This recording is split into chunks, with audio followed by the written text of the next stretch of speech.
Hey Sixers, welcome to a new week 4 of this half term. After this week we're halfway done from this term, so this half term, and then it's the summer holiday. So we've only got 4 more weeks left before the summer holiday. How crazy fast is this going? Um, right, welcome to your first sort of English lesson this week. Today and tomorrow's lesson sort of locked together as a tiny little project, and then on Thursday, Friday, you've got another little mini project with Wednesday having the visual literacy as well. So that's just sort of an overview of how this week's going to go. Today, though, we're going to be sort of carrying on looking at the mills. But I suppose deeper. We're going deeper as to how the mills were managed to run, how they were ran. I suppose I'm going to try my hardest to not give any of my opinions this lesson, because I don't want them to influence how you think. I want you to sort of, by the end of the lesson, you're going to have a chance to reflect on what we've looked at, and then you're going to come up with your own ideas, your own, I suppose, work out how you feel by the end of the lesson. Okay, so I'm going to try my hardest not to put my opinion on anything. I'm just going to sort of go over facts. Okay, that's what I'm going to be doing this lesson. So what is it that we're going to be looking at? We're going to be reading and comprehending facts and information. We're sort of doing that quite a lot at the moment, so we should be good at this. But then I'm also going to give half of it over to you, because you're going to sort of be using the internet safely yourselves as well. So it's not just necessarily, I'm not going to give you facts that you've got to read today. You've got to try and find them today. How we're going to do that? By creating a presentation about the darker side of the mills. What I mean by that is we sort of learnt about how they were ran last week, and it all seemed hunky-dory. Now we're going to be looking at something that maybe makes us think twice about how a mill was ran, and why we're going to be doing that, to make sure that we know history from all points of view. You might have heard in the past that history is written from the what has it said? History is written from the eyes of the winner, or from the point of view of the winners, which means that obviously the people who sort of win a war or are in charge, well, they can sort of write history however they see fit, can't they? Because no one's going to tell them that it didn't happen like that. So that's what that means. So we're going to spend a lot of time sort of looking at history from a different point of view today, to make sure we cover all bases. So to start off with them, you're going to pause the video. You're going to rewind to Friday's and Monday's work last week, Royal Crown Derby and the Mills. You get 1 point for every correct answer, but if you get them all right, you get double points for 100%. Okay, so pause the video and I'll go over the answers in a second. Okay, so nice and quickly, what year did Queen Victoria allow Crown Derby to become Royal Crown Derby? That was in 1890. Where was Richard Arkwright born? He was born in Preston. What did people call his weaving machine? The water frame. What were Withers, Billingsley and Pegg good at painting? Well, it was just flowers. I just put a massive thing there to try and throw some of you off. What devastating thing happened to Crown Derby in 1797? William Dewsbury died and a lot of craftsmen left the company as well. And then what did Arkwright sell to become extremely rich? It was the plans for his machine. So that's the quiz. Hopefully some of you might have got 3 or 4. They were quite hard questions, they were. So 50% for pass. 1, 2, 3, 4, 5. Yeah, 50% for pass. If you got 100%, lovely. Can't wait to hear about that. And then you get yourself 12 points for that as well. So we're going to move on to something today. So we're looking at slave trade today, because a lot of, like I say, it's going to be quite hard for me not to put my opinion on this lesson. So I'm really going to try hard and just stick to what happened. A lot of raw materials, that is like things that you make things out of. So the raw material of that the mill used was cotton, because they used that to weave and to then make clothes out of. So that's the raw material. So the raw material was grown. A lot of it was grown over in the America, which we found out on Thursday, Friday. But a cheap way of having the cotton picked were slaves, and the slaves came over from West Africa. So as you can see here, we've got this sort of triangle, and you're going to watch a video about it in a minute. So what happened was, people over in the UK, they'd have like goods, what do they have? It was like sugar. They had sugar. They had alcohol, they had clothes, they had everything that was quite expensive. They shipped it over to Africa, to where we had people who were called slave traders.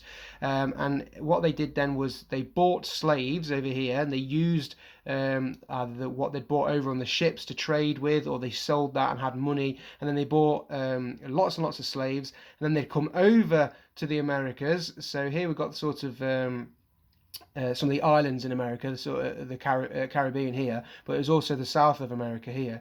They come over here, they'd then sell the slaves to plantation owners, and then they'd come back over to the UK with the sort of raw materials, so that they pick up all the cotton and everything like that, and they bring it over to the UK. And that's why it was called the Triangle. And what they said was that at every point in the triangle, somebody made lots of money.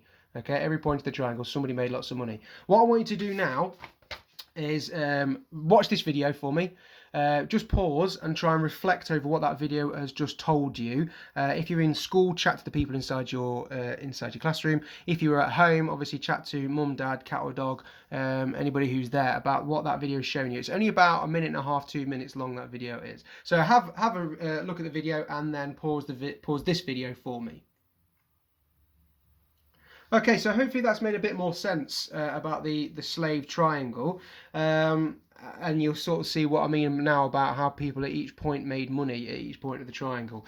So we're looking now at the slaves. So what were slaves used for? Well, we're looking most particularly at the people who picked cotton over on the plantations, because obviously we're looking at the mills back in Derby and Derbyshire. But slaves weren't just cotton pickers. What we had here, these was just some of the work that the slaves had to do. So we had the picking cotton there, harvest sugar cane, plant and harvest rice. As you can see, these things are all sort of farmers' work here. Plant and harvest tobacco, and then we're working in a dairy, weaving, carpentry and building, working in dairy again, cooking, washing clothes, working in mines, and working in coffee plantations. So quite a lot of the jobs they were used for was out into fields and sort of farming and harvesting as well. Like we said there, we're just looking at the picking cotton. Now, it doesn't come to a surprise to us, we've been told this already, that the treatment of slaves was, I'm trying not to put my opinion on this again, but was horrendous. I suppose that still has my opinion, doesn't it?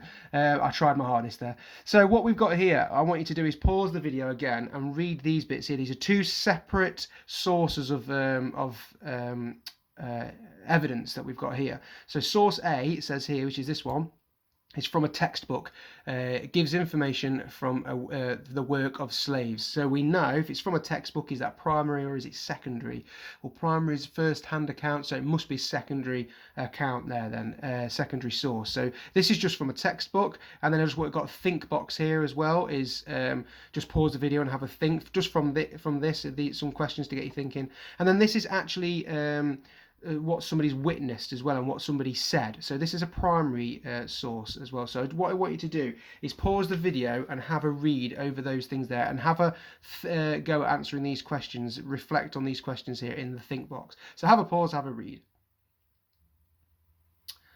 Okay, so not very nice reading, but factual. Okay, so there was lots of mistreatment of the slaves there, and it's pretty horrendous how they treated the families as well. And this bit here about how they said, described how one mother witnessed 7 of her children being sold at a slave market, and I've got one child, and I would absolutely hate to see something like that happen. So it really makes you think quite hard about how these people were treated. Let's move on to the next slide here then. So this is just straight off a website. Again, you're going to pause in a minute. I have got a summary under here that I'm not going to show you just yet, but a summary of what we've just read here. So I want you to read through these bits here again, and then try and summarize with either your partner, your mum or your dad, what you've just read for me. What are the main points we can take from this section of a website that we've got there? So I'll pause the video, and then it's just up to you to read. Off you go. Okay, so I summarised it myself as well, so I read through it, and these were the sort of key points that I came up with here. So slaves were seen as property and not human beings. So they're sort of just sold as if I was selling a book or something like that, and not a person, not a human being. Feeding them as well cost money, so they didn't feed them that much, which I mean, again, I'm not trying to give my opinion here, so I'll stay quiet. But feeding the slaves undermined profits, meaning they lost profit, they lost money. Therefore, farmers gave them very little food to eat. Again, I'm going to give you my opinion again, so I've got to try and stop. It's really hard. After working all day, they still need to take care of their own belongings. So this bit here was saying that after a whole day, they had to take care of their own animals and small farms, which they needed to supplement their dietary needs. What that means is they still needed more food. So they could, if they could grow their own food, well, they could eat it. But they had to do that in their own time. And we've just learned that they worked like 15, 16, 17, 18-hour days. So they wouldn't have much time to get on with what they needed to get on with.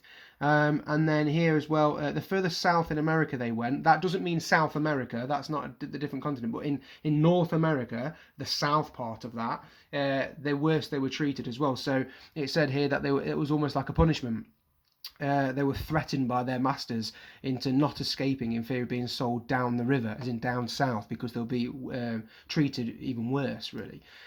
So that's a summary there that we've got of that section of the website that I picked up. And then there's this bit here as well before we completely start. This is how then the slave trade impacted our cities. So there's some talk in the news at the moment about statues being torn down by people protesting, and the reason behind that is especially the one in Bristol, which I think is covered here. I don't think his name is mentioned here. The person in Bristol, yes, he gave a lot of money back to the city in building schools and businesses and what have you. But that money was made through slave trade, which is why people are doing what they were doing at the moment, and that's why the protests are happening. So I thought this was really interesting to see how the slave trade actually impacted 4 of the biggest cities in the UK, and how they became big and rich as well. So what I'd like you to do is just pause the video here and have a go at reading each one of these, because each city is impacted differently. So just have a little read on how each city is impacted for me. So we can see then that these 3 cities here, this one made a lot of money through sugar, the sugar trade. This one made a lot of money through cotton picking and weaving and mills. There we go, that's the word I wanted. And then Glasgow over here profited from tobacco. So there's 3 different cities that are profiting from 3 different businesses through using slaves as well. And then we've just learned here as well, let me get rid of that, we've just learned here as well that London, obviously being a huge city, was a massive, still made a lot of money through the Atlantic trade as well there, which is a different trade route that we've got. But here, which surprised me reading it, was that Bristol dominated the British end of the slave trade. That means that the slave trade came through Bristol, which I never knew that really. So that's something that I've learnt today. So there's lots of sort of reading opportunities there for you that I've given you in this lesson. And we'll come on to this last slide here that I've got then. So this is the time now that I want you to pause and reflect and think about your feelings on the slave trade. I've tried my best not to give my feelings and my opinion on this, and I want you to try and form your own feelings and opinion. Why do you think the slave trade happened? Another question I could put there is how do I think it ever came about, like to start off with? So why do I think the reasoning behind the slave trade, why do I think that happened? And then do you still think it has affected how people behave today? So this happened 200-300 years ago, but do I think it's affected how people, or do you think it's affected how people are still behaving today?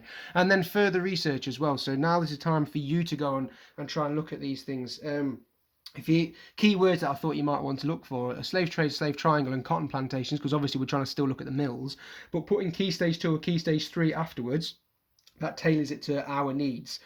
Key stage 3 is years 7, 8 and 9. So some of you will still be able to access that information. It just might use a few big words in there that you might have to look up on dictionary.com or something like that. If you go into YouTube as well and you type in something like Slave Trade but Key Stage 2, there are loads of videos as well on there. I didn't want to pick one and just say watch this video, because there's so many on there that are incredibly interesting and are very, very good at directing the information to what we want it to be, what we want the information to say for our research that we're doing as well. So if you go onto Slave Trade Key Stage 2 on YouTube, there's lots of videos on there as well. So the end of the lesson then, you are going to be looking at this sort of sheet here, and I've got questions around here, and I want you to try and find the answers to these questions, please. But please don't just stop at that. If you feel really passionate about this, then you want to find out more information, then please don't just stop at these